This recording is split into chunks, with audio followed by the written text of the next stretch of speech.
कांग्रेस प्रार्थी नामांकन पत्र दाखल आज बौद्ध जिला कांग्रेस पार्टी पक्षर कंटामाल निर्वाचन मंडली विधायक प्रार्थी सरोज प्रधान एवं बौद्ध निर्वाचन मंडली विधायक प्रार्थी नव कुमार मिश्र नामांकन पत्र दाखल करिसेंती।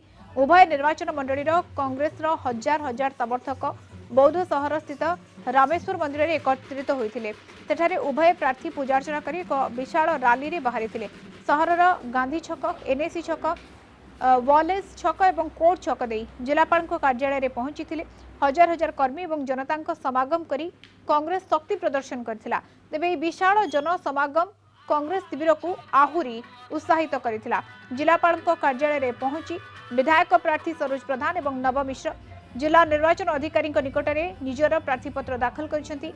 यह केवल निमित्त मात्र लोके अंचल विकास पाई एही विशाल जनसमावेश एवं आगामी दिन में कांग्रेस निश्चित 2 आसन में विजयी हेबो बोली कहिसंती दलीय प्रार्थी।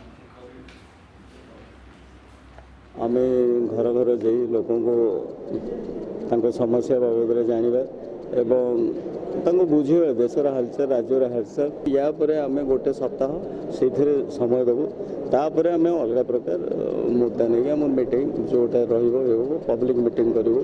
तो साधारण जनता निरीह से जानी पारती ना तांको पाखरे जेहेतु सरकारी सुविधा सुजोग पहुँची पारुना से माने निष्पत्ति नहीं आगामी दिन रे मते भोट देवे जातीय कांग्रेस को भोट देवे।